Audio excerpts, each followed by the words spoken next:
14절 다 자리에서 일어나셔서 하나님의 말씀을 받겠습니다. 사도행전 21장 7절에서 14절 말씀 제가 읽겠습니다.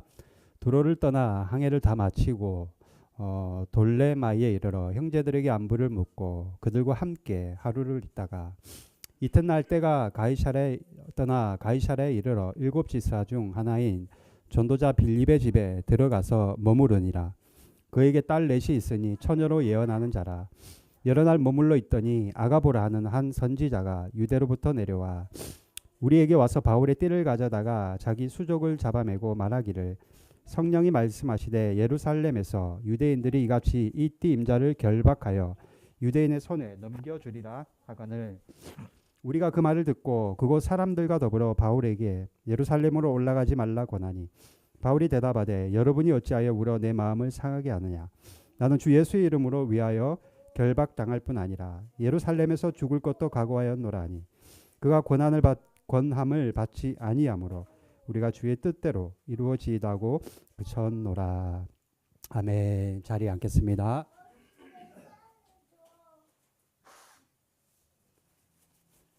자, 여러분 교회가 세상에서 미움을 받을 때가 있지 않습니까? 그죠?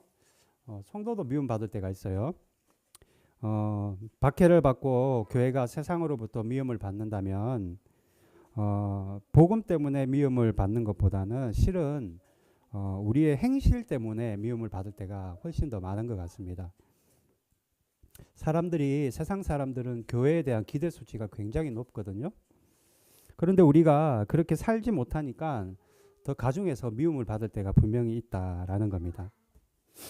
그런데 오늘 우리가 읽은 이 사도행전 주인공인 바울은 행실 때문에 미움을 받은 것이 아니라 오직 복음 때문에 박해를 받고 사명 때문에 사람들에게 미움을 받은 자다.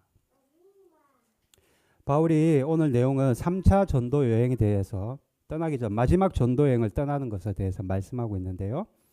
어디로 가기를 바라느냐 바울은 로마로 가겠다. 어디로 간다고요? 로마로 간다. 여러분 로마로 간다라는 것은 죽을 곳으로 들어간다. 사지로 들어간다라는 겁니다. 죽기 위한 여행을 하는 거죠. 예수님을 위해 복음을 위해 죽을 각오로 사지로 들어가겠다. 나는 로마로 가겠다. 그 과정 가운데 하나가 오늘 21장 내용입니다. 바울이 나이가 많잖아요. 그러니까 에라이 모르겠다. 나이도 많은데 그냥 인생 포기하고 살란다. 그게 아니라는 겁니다. 오직 복음 때문에 예수님 때문에 자신이 받은 그 사명을 감당하기 위해서 로마로 들어가겠다. 죽을 곳으로 가겠다. 여러분 대체로예요. 대체로 오해하지 마세요. 대체로 우리는요 고난 받는 것을 좋아하지 않습니다. 그죠? 하나님이 나에게 맡기신 사명 죄송합니다. 하나님이 나에게 맡기신 그 사명이 있는데 우리에게는요 힘들면 가지 않는다. 그죠?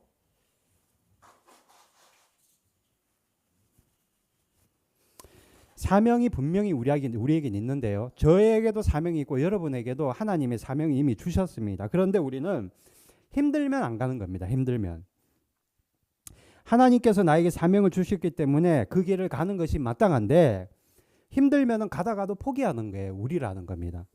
제가 신학교 다닐 때 이런 유행 우리끼리 그냥 어떻게 보면 우스갯소리죠. 부름받아 나서니 몸 골라 가오리다. 이런 말이 있었어요. 부름받아 나서님은 골라 가오리다. 무슨 말이에요? 하나님에게 사명을 받아서 내가 신학교에 왔다라는 거예요. 신학생이 됐다라는 거예요. 사명 때문에 신학을 공부하고 있는데 학교를 졸업해서 또는 주마다 교회 가서 아이들을 가르칠 때는 교회를 골라서 가겠다. 시골은 안 가겠다라는 거예요. 저기 시골에는 안 가겠다. 큰 도시로 가겠다. 도시도 강남으로만 가겠다. 장학금 많이 주는 곳으로 가겠다. 사례를 많이 주는 곳으로 가겠다. 실제로 저희 때 그런 게 있었습니다. 지금도 그래요.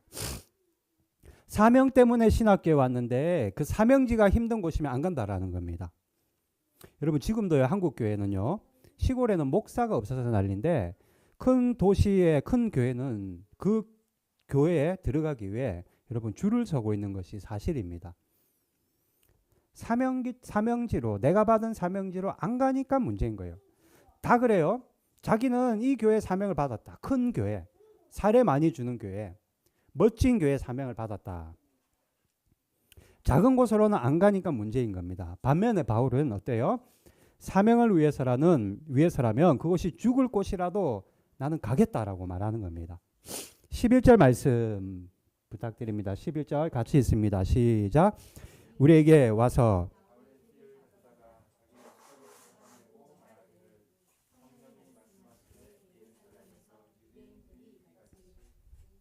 이 띠 임자를 결박하여 이방인의 손에 넘겨주리라 하거늘. 무슨 말이에요? 사람들이 가지 말라라고 그렇게 사정을 하고 심지어는 성령님께서 결박을 받는 말씀도 해주셨다. 그런데도 바울은 사명을 받은 곳으로 가겠다라는 겁니다. 우리 그런 말 하잖아요. 살려고 하면 죽고 죽으려고 하면 산다. 그런데 바울은요 지금 죽을 곳으로 찾아가는 겁니다. 왜요? 오직 예수님 때문에. 받은 사명을 완수하기 위해 나는 예수님 때문에 죽을 곳으로 가겠다라는 거예요. 우리는 어떤가? 아니, 나는 어떤가? 나는 사명의 길을 걸어가고 있는가 지금도? 혹여나 쉬운 길로만 가려고 하진 않는가 나는? 여러분 오늘 말씀을 통해 우리의 사명의 길을 잘 살필 수 있기를 바랍니다. 이 바울의 모습을 통해서요. 다시 한번 여러분들의 그 사명의 길을 회복할 수 있기를 축복합니다. 자, 그러면 오늘 바울의 모습을 통해 우리는 무엇을 알 수 있는가? 첫 번째 말씀. 첫 번째 여러분, 사명을 여러분들이 감당하기 위해서는요. 죽을 각오를 가져야만 합니다. 뭘 가져야 된다고요? 죽을 각오를 가져야 된다. 예수님도 그러셨어요. 고난 받으실 것을 아시면서도 예루살렘으로 올라가셨습니다. 바울은요. 사명을 위해 죽을 각오를 하고 죽음을 불사한 그런 사람입니다. 로마에 가는 것은 재판받아 죽겠다라는 겁니다. 사람들이 말리고 동료들이 한사코 말리는 이유가 죽을 곳이니까 가지 말라는 거예요. 그럼에도 불구하고 누가 뭐라 해도 나는 그곳을 가겠다. 왜요? 자신이 받은 사명지가 그곳이다. 그러니까 죽을 각오로 가는 거예요. 심지어는 성령님도 바울에게 미안한 겁니다. 미안한 거예요. 성령님도. 스스로 죽을 각오로 들어가는 바울에게 성령님도 미안해서 환상을 주시는 겁니다. 아가보라는 선지자에게 바울에 대한 환상을 주시는데 로마에 가면 잡혀 죽는다. 성령님이 알려주시는 겁니다. 10절 말씀 부탁드립니다. 10절 시작. 여러 날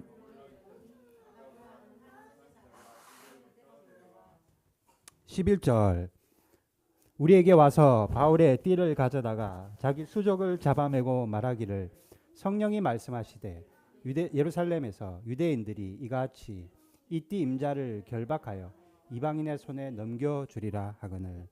성령님이 아가보라는 선지자에게 나타나셔서는 바울의 띠를 가지고 결박하는 모습을 보여주시고 즉 예언을 보여주셨다. 성령께서 말씀해 주셨다. 그런데 여러분 여기서 헷갈리면 안 돼요. 성령이 바울이 당한 고초를 아가보 선지자에게 알려주셨다. 그럼 뭐 도대체 바울에게 로마를 가라는 말입니까? 가지 말라는 말입니까? 가면은 결박을 당하고 죽임을 당할 것을 환상으로 보여주셨다면 가지 말라고 환상을 보여주신 거예요? 뭐예요 도대체가? 여러분 성령님이 아가보 선지자에게 나타나셔서 바울의 처참한 모습을 띠를 띠고 붙잡히게 될 것을 결박하게 될 것을 보여주신 것은 가지 말라고 그것은 위험한 곳이니 가지 말라라고 말씀하는 것이 아니라 고난과 고통이 기다리고 있으니 준비하고 가라라는 것을 말씀하기 위함입니다. 고난받을 준비를 하라라고 미리 말씀하시는 거예요. 사람들은 성령님의 뜻을 모르는 겁니다. 선무당이 사람 잡는다고 성령님의 참 뜻을 곡해서 왜곡해서 해석한 거예요. 그런데 바울은요 성령님의 뜻을 분명히 알고 있었습니다. 왜냐하면 바울에게도 성령님께서 나타나셔서 미리 말씀을 주셨거든요.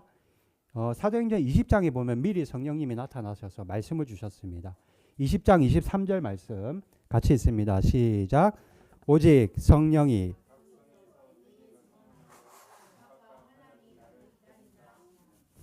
성령님께서 바울에게 나타나셔서 아가보 선지자에게 나타나기 전에 먼저 바울에게 나타나셔서 환란이 나를 기다린다라고 말씀해 주셨다. 고통이 있고 시련이 있을 것을 바울은 다 알고 있었다. 미리. 누구 때문에요? 성령님이 알려주셨기 때문에. 여러분, 저와 여러분은요, 여러분과 저는 누가 뭐래 해도 바울과 같이 사명을 받은 자들입니다. 즉 어떤 사명을 받은 자들이에요? 이 카시와라는 곳에, 저는요 이 카시와라는 땅에 일본에서 저번에도 한번 말씀드렸지만 코로나 검사하러 나와봤지 여기 올 일이 없어요. 누구 지인이 있는 것도 아니고. 카시와 레이소르라는 여기 축구팀이 있잖아요. 축구 경기는 제가 뉴스로 본 적이 있어요.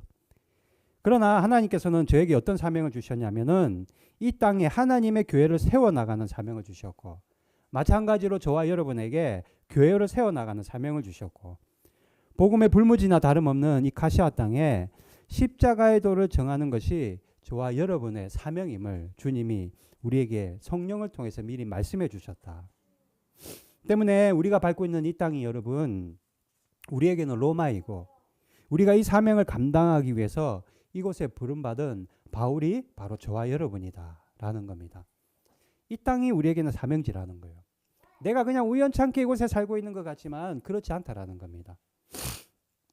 1900년도 초에 우리나라에 여러분 여자 전도사님 중에 문준경이라는 전도사님이 계셨어요. 문준경. 예, 이분이요 전라남도 그 가면은 신안이라는 곳에 증도라는 그 섬에서 이제 복음을 전하는 일을 하셨습니다. 전라남도 신안에 있는 증도라는 섬에서요. 이 신안 증도라는 이 섬에 십자가의 도를 전하는 것이 자신이 받은 사명이다. 그리고 이곳이 증도라는 섬이 자기의 사명지다라는 것을 믿었기 때문입니다. 얼마나 여러분 열심히 복음을 전했는지 모릅니다. 섬마을이고 당시 우리나라가 가난할 시기라 환경이 너무나도 열악한 거예요. 예, 너무나도 가난한 삶이고 모든 것이 척박한 그곳이었는데도 불구하고 복음을 전하는데요. 2달에 한 번 신발을 새로 사야 될 정도였다. 얼마나 열심히 뛰어다녔으면 여러분 2달에 한 번 여러분 신발을 갈아야 했겠습니까? 근데 특이한 것은요, 제가 왜 이 말씀을 드리냐면 이 증도라는 이 섬에는요 술을 안 판다라는 거예요. 술을. 여러분 보통은요, 저도 어릴 때 바닷가에서 자랐지만 어부들이 있는 곳에는 굉장히 거칩니다. 여러분 삶이 거칠고요, 어부들이 있는 곳에는, 배가 있는 곳에는 언제나 술이 있어야 되는 거예요. 그런데 이 마을은요 섬마을인데도, 사방이 바다인데도 술을 안 파는 거예요. 왜 그런가? 이 섬에 믿는 사람이, 문준경 전도사님의 복음의 증거 때문에 믿는 사람이 2,000명이 넘었다라는 겁니다. 문준경 전도사님이 전한 복음을 믿고 따르는 신실한 성도님이 2,000명이 넘어갔다라는 거예요. 그러니까 여러분 이 마을에서 술을 마시면은요 오히려 사람들이 더 이상하게 보는 겁니다. 워낙 사람들이 신실하게 예수님을 믿고 잘 믿고 또한 거룩한 삶을 살아가니까 아무도 찾는 사람이 없는 거예요, 술을. 그러니까는 슈퍼주의 술을 갖다 놨다가도 다 치워버리는 겁니다. 갖다 놓지를 않는 거예요. 왜? 찾는 사람이 없으니까. 그래서 환경도 여러분 깨끗한 데다가 영적으로도 청정지역이 되어버리는 거예요. 이 증도라는 섬이. 한 사람의 복음 때문에, 그 복음 증거 때문에 마을 전체가 깨끗해지고 사람들이 살아나는 겁니다. 자, 그러다가 6.25가 터졌네요. 6.25가 터졌는데 공산당이 내려오니까 사람들이 다 도망가는 거예요. 여러분 당시에요, 공산당이 내려오면 가장 먼저 불태우는 것이 교회였습니다. 당연히 전도사 목사들은 바로 첫 번째로 잡아다가 처형을 시켰거든요. 그러니까 공산당들이 내려오니까 마을 주민들이 십시일반 돈을 모아가지고는 조그만 배를 구해서는 문준경 전도사님 보고 이 배를 타고 도망가라고 얘기를 했습니다. 잡히면 죽기 때문에. 그런데 마을 사람들이 배를 구해서 가져다 주면 그렇게 통사정을 해도 이 전도사님이 안 가겠다라는 거예요. 사명지를 떠날 수 없다라는 겁니다. 여기서 죽겠다라는 거죠. 그리고 공산당이 내려와서 문중경 전도사님은 이 공산당들에게 잡혔습니다. 죄송합니다. 공산당들이 이 문중경 전도사님을요 바다로 데려갔어요. 왜요? 총살시키려고 바다로 끌고 갔다.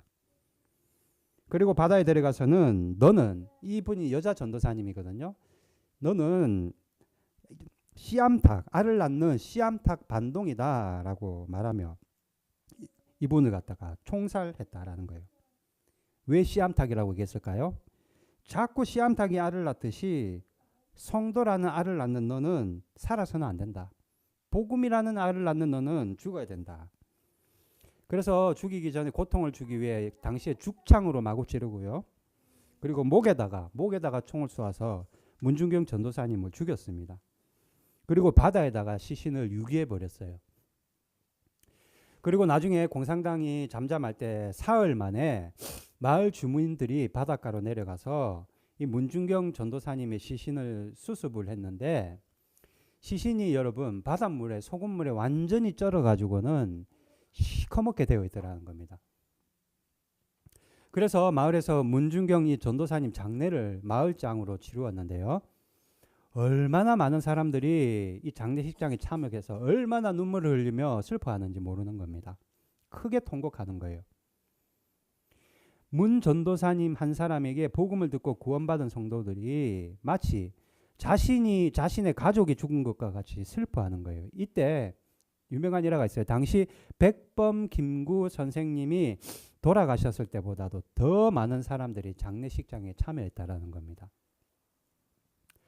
살 수 있었는데 일단 도망가기만 하면은 살 수 있는데 왜 이런 어리석은 죽음을 택했을까? 문중경 전도사님은요. 전라남도 신안 증도라는 곳이 사명지라는 것을 여러분 알았기 때문입니다. 그 사명을 위해서라면은 죽을 각오를 가지고 있었기 때문에 다른 죽을 이유가 없는 거예요. 오직 사명을 감당하기 위해서 죽을 각오를 가지고 있었기 때문에 죽는 것이 오히려 사명임을 알았기 때문에 이곳을 끝까지 지키다가 목숨을 잃었다. 나중에 문중경 전도사님 밑에서 여러분 당시에 배운 분들이 많아요. 목사님들 가운데 지금도 한국교회에서 크게 쓰임받는 목사님들이 있습니다. 성결교단에서 가장 크다고 하는 동대문의 중앙성결교회 이만신 목사님, 지금은 바뀌었죠. 이 이만신 목사님도 문중경 전도사님 밑에서 배운 분이에요. 가정별세로 유명하신 기독교 장로회에서 유명하신 김중검 목사님, 하영주 목사님, 옥하는 목사님, 이동원 목사님, 그리고 복음의 4인방이라는 김중검 목사님도 문중경 전도사님에게 밑에서 예수님에 대해서 함께 공부했던 분이에요. 내적 치유 우리나라 1인자, 내적 치유 1인자인 정태기 목사님. 이분도 문중경 전도사님 제자이라는 거예요. 제자. 지금도 이런 열매들이 한국교회에 큰 영향력을 미치고 있다.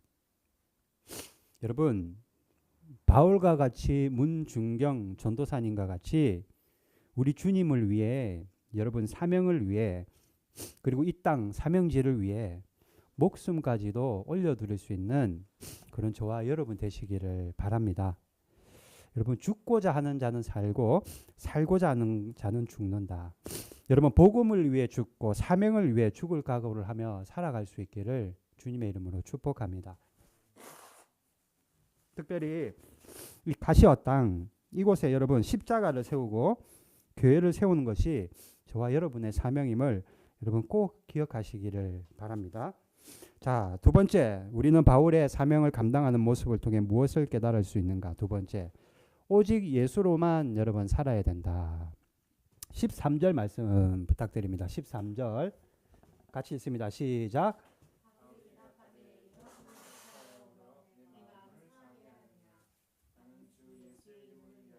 결박당할 뿐 아니라 예루살렘에서 죽을 곳도 각오하였노라 하니.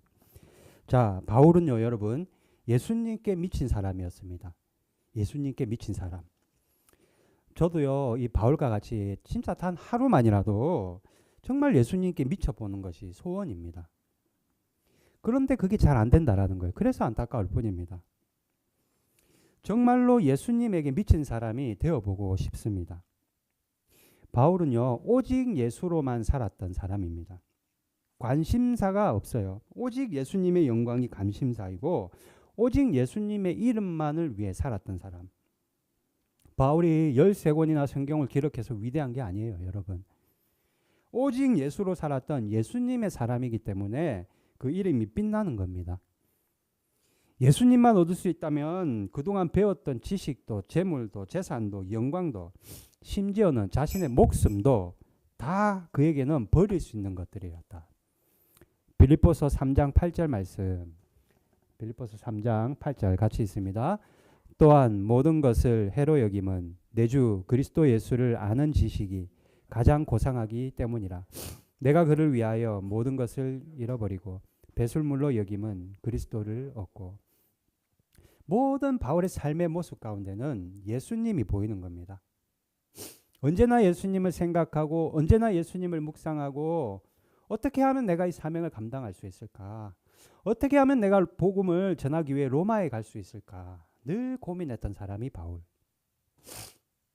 반면에 성경을 읽어보면요, 자신을 위해서 또는 사람들에게 인정받기 위해 예수님을 이용했던 사람들도 있습니다. 대표적으로 여러분 아시다시피 아나니아와 삽비라라는 사람들. 자기의 이익을 생각해서 예수님의 이름을 팔았던 자들. 무슨 말이에요? 바나바가 밭을 팔아서 예수님께 헌금하는 것을 보고 사람들이 이야 대단하네 바나바 대단한 사람이야 라고 칭송하고 존경하고 인정받자 자신들도 바나바와 같이 사람들에게 존경받고 싶고 사람들에게 인정받고 싶어서 자신들의 소유를 팔았다라는 거예요. 자신들의 소유를. 그런데 막상 헌금하려고 하니까 어때요? 아깝다라는 겁니다. 미련이 남는다. 그래서 밭의 일부를 감추고 나머지만 헌금으로 드렸다. 미련이 나왔기 때문입니다. 자, 이 일 때문에요. 사도들이 아나니아와 삽비라를 책망했습니다. 그리고 하나님의 징벌을 받아 죽었습니다. 여러분, 전 재산을 팔아서 드린 것이 아니에요. 재산의 일부를 팔아서 드리는 것도 아까워서 감추었다. 반면에 자신의 전부인 생명까지도 드리기를 결단하고 죽을 사지로 들어가겠다라는 것이 바로 바울입니다. 우리는요, 그저 그 이유가 자기 중심적인 삶이 아닌 바울이 오직 예수님 중심의 삶을 살았기 때문이다. 여러분, 우리도 마찬가지입니다. 복음을 전하고 사명을 감당하기 위해서는요, 오직 누구를 위해서 살아야 된다? 예수님을 위해 살아야 된다. 여러분, 죄송합니다. 자꾸 콧물이 나오네요. 오직 그리스도를 바라라라는 글이 이런 말이 있어요. 큰 성공을 바라지 말고 오직 예수 그리스도만 바라자. 큰 지위를 바라지 말자. 오직 예수 그리스도만 바라자. 큰 교회를 바라지 말자. 오직 예수 그리스도만 바라자. 큰 부요를 바라지 말자. 오직 그리스도만 바라자. 큰 명성을 바라지 말자. 오직 예수 그리스도만 바라자. 사랑하는 성도 여러분, 오직 예수님만 바라야 된다 하는 겁니다. 오직 예수님만 바라봐야 된다. 무엇보다도 세상의 큰 성공과 큰 지위와 큰 교회와 큰 부요와 큰 명성 모두 예수님 안에 있기 때문입니다. 여러분, 예수님이 없는 세상적인 성공과 지위는요, 모래 위에 집을 세운 것과 마찬가지다. 그러니 이제부터라도 저와 여러분은 목에 칼이 들어와도 오직 예수 그리스도만 바라며 살겠다 생각하고 결단해야 된다라는 겁니다. 여러분, 바울의 이 고백이 우리 믿음의 고백이 될 수 있기를 바랍니다. 내 안에 계신 예수님으로만 살아가는 것. 예수님의 모습이 나를 통해 드러나야 된다. 나를 통해. 이것이 예수님의 성품이 나를 통해 흘러나와야 된다. 예수님의 사랑이 나를 통해 나타나야 된다라는 겁니다. 이것이 오직 예수로만 사는 길임을 여러분 꼭 기억하시기를 바랍니다. 오직 여러분 예수님으로만 한 주를 살아가시기를 소망합니다. 미국의 안경점이 굉장히 유명한 안경점에 히트친 광고가 있어요. 굉장히 심플한 광고인데 내가 아는 것은 안경밖에 없습니다. 굉장히 단순하죠, 광고가. 그런데 이 광고가요, 여러분, 미국에서 크게 히트쳤습니다. 이 안경점이 굉장히 유명해졌어요. 내가 아는 것은 안경밖에 없습니다. 여러분, 이 광고가 우리의 고백이 되어야 돼요. 내가 아는 것은 주님밖에 없습니다. 저와 여러분의 고백이 되기를 바랍니다. 자, 세 번째, 우리가 사명을 위해 살아갈 때 하나님께서 여러분과 저의 인생에 역사하십니다. 여러분, 우리가 사명을 감당할 때요, 하나님은 우리의 지성을 뛰어넘는 그런 상상할 수 없는 방법으로 역사하신다. 8절 말씀 읽어볼까요? 8절 같이 있습니다. 네, 본문 8절 시작. 이튿날 떠나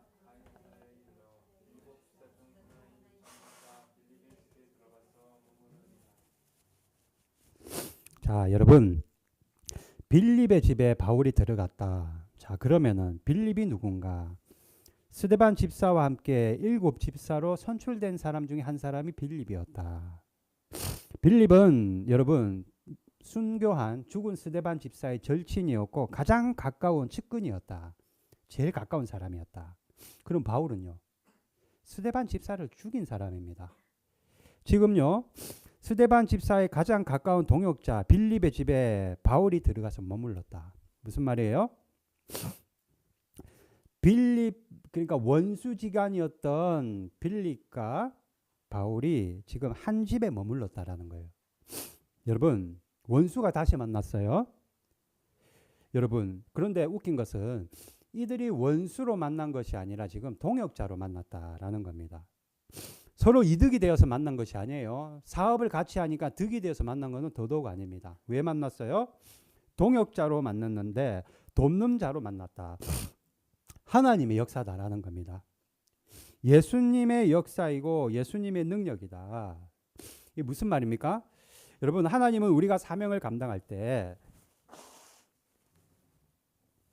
우리 머리로는, 이성으로는 상상할 수 없는 방법으로 우리의 사명을 여러분 도우신다.